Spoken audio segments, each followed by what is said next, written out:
Amen? Lami ang word nila. Lagapak. Pero dapat lamian mo, kaya nga ang sumpay. You are. You are God's chosen one, and He will bless you. Amen. Ay na, manigay reward ko. Kaya kung kita ko ito, na-reward. Ako tana, motivate mo, ma-bless ni Lord, dili. Ganahan mo, ma-bless ni Lord. Ulog-ulog sa una. Grabe kayo, masunod ni Lord na, pinilo. Pero pagkalas, you are God's chosen. Pinilit ka sa Diyos, ug He will bless you. Iunan, buhaton ni tanan. Ug akong buhaton ni tanan. Question, makapasar ta ani or dili? Pasar. Makapasar ta kung maghuna-una ta nga na reward sa Lord. Ha? Imo makapasar ta tanan ani kay ano man nakainuktok ka nga gipilit na ko sa Dios. Dili na ko sa demonyo. Sa Dios na ko. Kaya ano man, kaning mga disagree, kanang walay huna-huna sa uban, kanang kusog kay magtumot, kanang daluon, kanang taas kay garbo, kanang murag kinsa, dili na pinili. Amen. Sabi na. Kaya ang pinili mo na trademark na ito, isip pinili.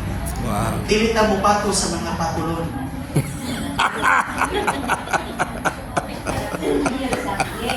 Ayo. Dili na to trabaho mamupato sa mga tulon. Ikadua, di na to trabaho na sa mga tinulong. Yeah. Tanan nagbuhat o dili maayo sa iyang isig katawo, tinulong. Kasi pusit sa blessing. Yes. Ay. Thank you. So, dili na mo. Kita man kisay tinulong, daot ko batasan. In other words, dapat na to sila hanggan. Ay, itong bitawon. Tinungno na na gani. Subject for punishment pa. Hukman pa sa Diyos. Apin-apin pa ka. Ayo. Dayon. Tinukman na gani. Apinan pa ni mo support. Support ka. Ayaw na. Kalikot-kutan na gani sila, Lord. Lord, apin-apin pa ka. Hindi na makayo na to. Kaya gikan na tira. Amen? So, mauli ay, kinang natin ko maglagot nila, Lord, kailangan makakapag kumuhigugman nila, kaya ano man, ang kunin mo. Dili na, ang akong kinabuhi ka, Lord, dili na din ako, Lord. Dili na din ako may magboto, dili na ikaw. Praise So, therefore, kung sa itong buhaton, isip chosen by the Lord. Let's read, 1, 2, 3, go. Chosen to agree with God. Kinanglan daw mo uyon sa Diyos. Kaya kung mo dili ta mo uyon ni Lord, panalanginan ta dili. Dili. Dapat uyunan nato si Lord. Now, saan na to pag-uyonan? Kung saan na to pag-uyon si Lord? Sama, balik ta sa waling pastore. Kato mga visible. Yung gitagaan niya authority. Kinsa man ni sila? Mga pastors, atong officials, mga leaders, mga ginikanan nato sa itong pamilya. Anak ko lamang ko kaniya, kaya di kasapa niya mamagpapan ng komunisyon.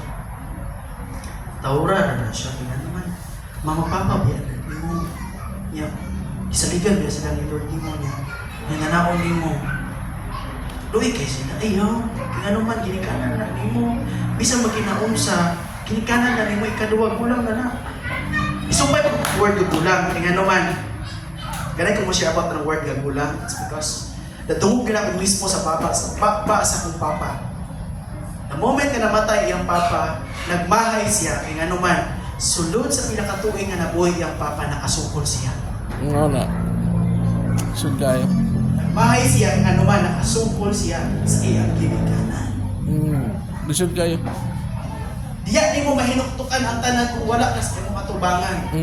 Tanang mo maayo, dili maayo. Muna ayaw pa blind na tahuron mo kinsay na asin pamilya nga mataas pa nimo. So, kipilit ta sa Dios aron mo uyon ta sa Dios. Wala ta gipilit ng Lord para magbuot-buot ta sa atong desisyon. Salamat ta kay natay papa nga stricto. Father God, stricto din. Very strict. Si Jesus, strict or very maluluyan? Pero actually, ang batasan ni Jesus mo na reflection sa batasan ng Diyos. save na lang sila. Pero ipakita lang yun sa Dios. Basta di siya ganahan, di ko siya ganahan.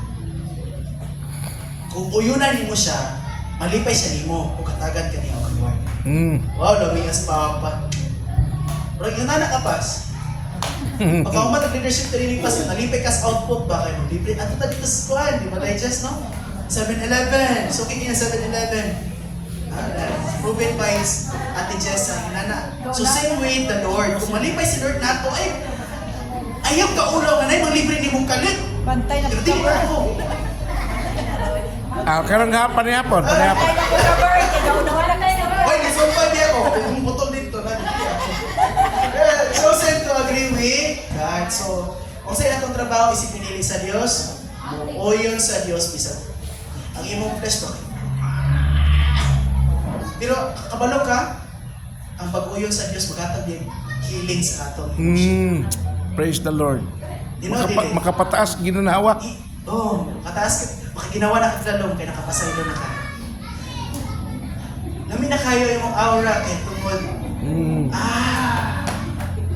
Nakaligawas na ko, gagapos na ko. Di ba? So, mo na i-bless ni Lord. Praise. Attitude sa dili, no? Attitude dili. Attitude. So, agree ka sa attitude sa Diyos. Imawan ang Diyos ko. So, kini siya, this is not an overnight transformation. It takes time to change.